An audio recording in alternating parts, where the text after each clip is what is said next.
So here are my key takeaways. Uh, Pretty much more of the same. Different coach, new era has begun under Ruben Amorim. He's trying a different setup, the one he sticks by, 3-4-3, but essentially the same squad, same players who have been underperforming, who have had a lack of consistency under Ten Hag. There were some, I would say, slight minimum positives.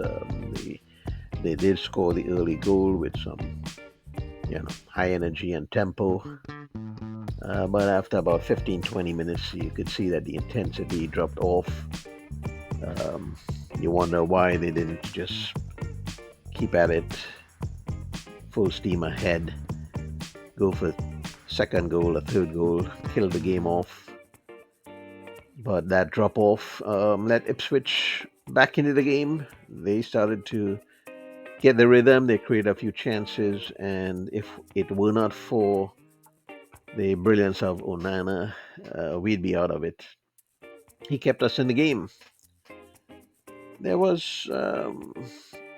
some more better possession of the football, but it wasn't clinical enough. There was no result coming from the possession. In fact, if you look at the stats, I think it was 60 plus percentage possession for United, but a lot of it was just building from the back because Ipswich was not pressing. They were, essentially in their own half waiting for United to build their play.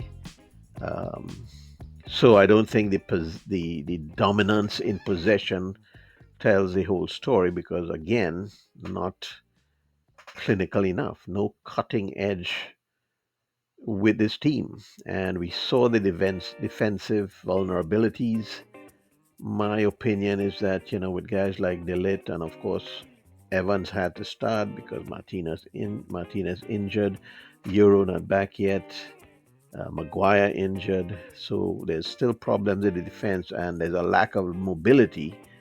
And in today's game, when you are dealing with speedy young attacking players, you need some speed, or on your end in terms of your defense. So there were a few instances where I saw some swarming defense on an Ipswich player that had the possession or had the ball, but it was not sustained. It wasn't enough, and the pressing wasn't sustainable. And so there were those familiar habits that was evident during the match, giving up possession, sloppiness in defense, particularly.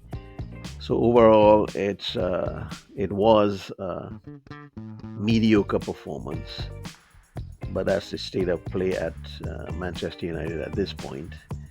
Um, I'll talk about the coach, coming up here, but there was some positive. Mazraoui again put in a solid performance. He's kind of one of the few that showing some consistency. Ahmad was okay, but I think he even dropped off. Even he was not taking on the defensive player enough, in my opinion. Every time he got the ball, he should have just went for it. Ganacho, again, not enough from these players, and particularly Rashford. He scored the goal, but then what happened after that? Not much from him. Fernandez, too, was a little bit subdued in the first half, particularly.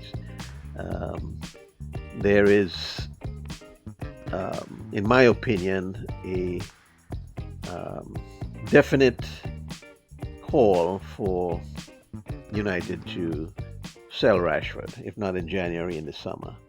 Perhaps January he won't command as high a fee as he would next summer, but I don't think it's worthwhile to keep Rashford at United. He doesn't give enough. He's too inconsistent. We need a striker that gives you 20, 25 goals a season. And if Amorim's former striker at Sporting, Gyökeres, is available in summer, I think United should go all out and get that done, get that deal done. So we'll see what happens. Some, you know, minor glimmers of progress, but I'll deal with the post-match press conference coming up here, so stay tuned. Let's talk about the coach now. His first game in charge, Ruben Amorim. He's sticking with his 3-4-3, as I said. Overall, I'm sure he was a little bit disappointed. Um, but I could say that from what I can see so far, there seems to be a definite plan. He knows what he wants to do, he knows what he wants to accomplish, he knows he wants to build an identity. You could see that he's also understanding of where the team is at, but where the team wants to go, and that he was brought into this situation to make progress, to bring back some of that past glory, if you want to put it that way. But he knows there's a long way to go. Now, one little hint of that was that he understands the critical nature of where the team is at this point in the season. So he made substitutions, which I thought were pretty good. He was going for the win. He wasn't playing it easy. He didn't want to settle for the draw. He went for the win. So there seems to be that plan that he has that, okay, he's going to stay within his system. He's going to use his formation. He's going to demand more from the players. He did say in his post match pressers, his interviews, that there needs to be, and even before, I think, too, the pre match, that there needs to be a level of fitness that he's going to demand because he wants to play a certain style, he wants to play in a certain way, which demands tracking back, a lot of running, a lot of work, a lot of intensity, high pressure. So I think he, even from his interviews, you could see that he kind of knows and has a confidence in what he wants to do, and I think he believes he will succeed. It is quite a change from Ten Hag, who at times in his press match, his post and pre-match press conferences seemed confused, seemed like, as I've said before, like he was looking at a different game. But I think also Amarin recognized, and I think he already knows he can't win a title with this current squad.